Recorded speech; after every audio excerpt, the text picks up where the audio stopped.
저는 한 기업가가 이렇게 계속 말하지만 미국을 사랑한다 이런 얘기도 많이 하고 국가 단위로서 자기가 해야 할 역할에 대해서도 정말 많이 생각하는 것 같고 자료나 본인이 했던 말이나 이런 것들을 보면은 사회적 책임이라는 말을 굉장히 많이 하더라고요. 그쵸. 그래서 아까 말씀하셨던 제한군인이나 교육도 그 프로그램의 하나고 또 인종차별 문제에 대해서도 고민을 사실은 이건 또 좀 민감한 문제일 수 있으니까 고민을 많이 한 끝에 이거는 내가 또 우리 스타벅스가 이야기를 하지 않으면 우리도 문제의 일부가 된다. 그렇기 때문에 이게 좀 말하기 힘든 부분이 있어도 우린 다 같이 말을 해야 된다. 논의를 해야 된다. 라고 하면서 또 이런 문제를 함께 이야기해보고 해결책을 찾고 또 옆에 있는 사람들을 동기부여해서 음. 행동하게 만들고 이런 모습들이 굉장히 많아서 사실 그 자료 중에서도 우리 스타벅스가 어쩌고저쩌고 이런 내용보다는 계속 사회적 문제들이 나와요. 그 음. 당시에 이제 슐츠가 겪어왔던 미국의 문제들을 맞아요.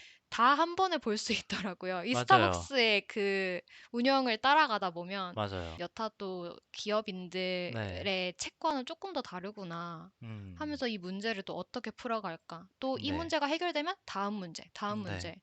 이런 것들이 되게 신선하게 다가왔고, 제일 조금 더 놀랐던 것도, 아, 이렇게 기업을 운영해도 잘 될 수 있구나. 맞아요. 맞아요. 이게 너무 신기했어요. 맞아요. 네. 그래서 제가 지난번에 스타벅스 얘기 잠깐 나눴을 때, 와, 저는 롤모델을 찾은 것 같아요. 라고 말씀을 드렸었잖아요.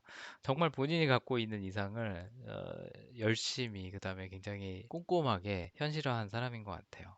그 아까 이제 본인의 아버지처럼 힘없는 사람들, 뭐 가진 게 없는 사람들이 와서 일할 수 있는 회사를 만들고 싶다라는 생각을 했다라고 얘기했잖아요. 물론 그게 이제 나중에 성공하고 나서 어느 정도는 이제 MSG를 친 그런 말일지는 모르겠지만 정말로 이 사람은 회사가 어떻게 보면은 사람들의 가능성을 이끌어내고 또 사회의 가능성을 이끌어내고 하기 위한 수단처럼 쓰이고 있다라는 생각이 굉장히 많이 들어요. 물론 기업이기 때문에 영리 추구가 가장 큰 목적이긴 하겠지만 왜 돈을 벌어야 하는가?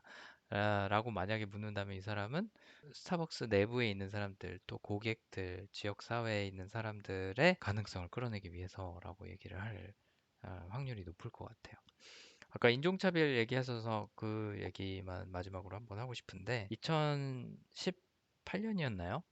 필라델피아에 있는 스타벅스 스토어에서 인종차별 사건이 한번 일어났었어요. 매니저가 흑인 두 명이 매장에 들어와서 화장실을 사용할 수 있냐라고 물었는데 커피를 구매하지 않았으면 살 수 없다라고 얘기를 하고 내보내려고 하니까 이제 흑인 두 명이 나가지 않겠다고 이제 버티고 있었던 거죠. 그랬더니 매니저가 경찰을 불렀어요. 그러면서 이제 이 두 명이 인종차별로 신고를 하고 그게 이제 이슈가 돼서 막 사람들이 와서 매장 앞에서 데모를 하고 그랬거든요. 그랬더니 이틀 만에 이 사람이 공중파 TV에 나가서, 참고로 공중파라는 개념이 한국하고 미국하고는 좀 많이 다르죠. 인구수 자체가 다르니까. 미국 국민들 대상으로 스타벅스가 인종차별을 한 게 맞다라고 그냥 인정을 해버려요. 미국에서는 그렇게 하기가 쉽지 않거든요. 일단은 인종차별이 일어났다. 그러면 배상해야 될 그 금액이 음, 어마어마할 가능성이 높아요. 음, 무조건 고소하는 사회이기 때문에. 그래서 그런 고소에 휘말릴 수도 있고 금전적 손실이 클 수도 있고 한데도 불구하고 말씀하신 것처럼 우리는 그런 사회적 의무를 갖고 있기 때문에, 책임을 갖고 있기 때문에 인종차별을 못 본 척해서는 안 된다라고 해서 CEO인 본인이 그 회사에 있는 사내 변호사들의 조언을 무시하고 나가서 인정을 합니다. 인정을 하고 사건이 일어난 지 4일 만에 에, 우리는 인종차별을 예방하기 위해서 우리가 할 수 있는 최선을 다할 거고, 그러기 위해서 모든 직원들에게 인종차별 관련 교육을 시킬 거다라고 선언을 해요. 그게 이제 이런 일이 일어난 지 4일 만이에요. 4일 만에 그 발표를 할 때는 이미 계획을 어느 정도 짜놓은 상태에서 한 거죠. 그리고 약 한 달 후에 미국 전역 스타벅스 매장을 다 닫아요. 하루 동안. 하루 동안 닫고 직원들 대상으로 교육을 합니다. 심지어 매니저들 같은 경우에는 그냥 아예 한 그 장소에다 모아놓고 교육을 해요. 근데 이런 적이 처음이 아니었어요.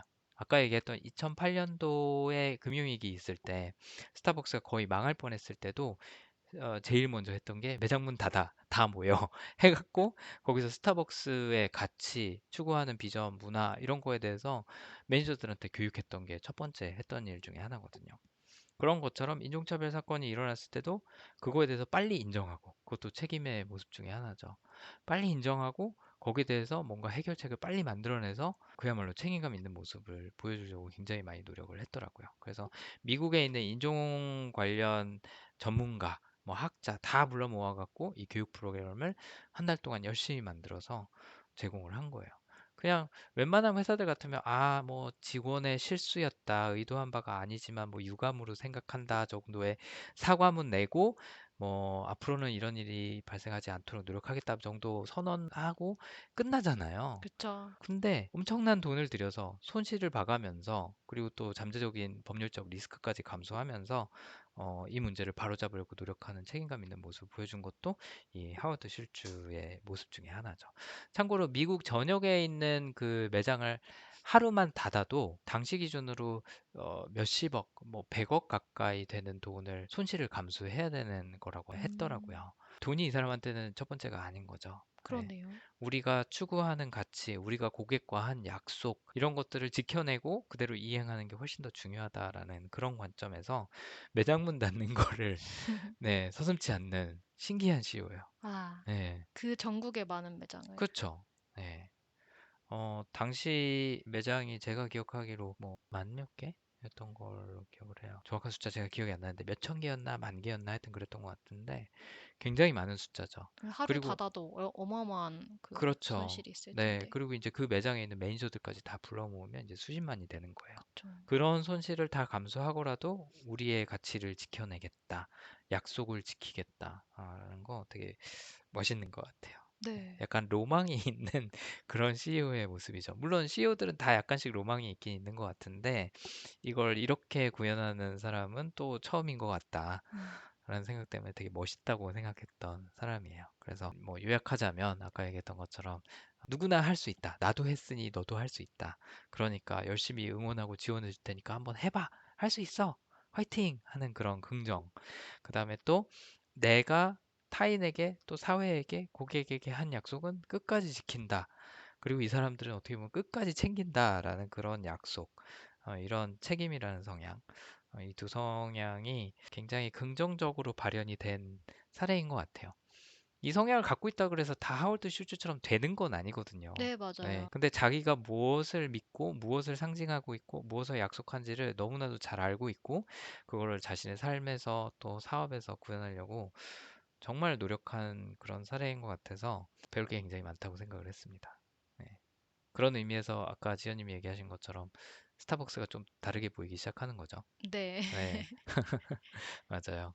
네, 책임이랑 성향도 그 성향을 갖고 있다고 해서 같은 방식으로 쓰는 것도 아니고, 같은 뭐 강도로 쓰는 것도 아니고, 그 쓰는 방법이 다 다른데, 진짜 사례를 하나하나씩 읽으면 읽을수록, 이 사람은 책임이나 성향을 되게 투명성이라는 그 투명하게 행동한다라는 방식으로 많이 사용을 하고 있다는 생각이 들었어요. 음, 모든 책임 성향이 그렇게 행동하는 건 아니지만, 그렇죠. 어떻게든 진실을 알리고, 맞아요. 예, 회사가 문제가 생겼을 때 감추거나 하려 하지 않고 이걸 다 오픈을 해버리고, 맞아요.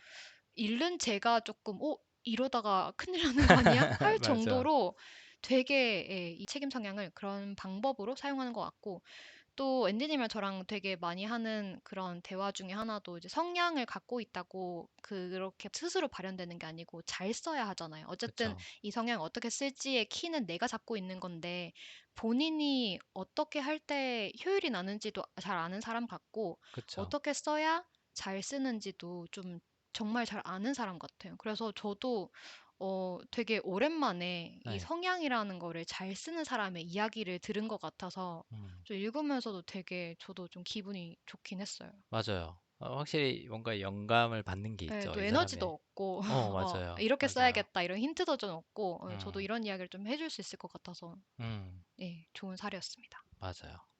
네, 그러면 또 다음에는 다른 CEO의 성향 분석으로 한번 또 재밌는 이야기 나눠보도록 하겠습니다. 네, 다음 화도 많이 기대해 주세요. 네.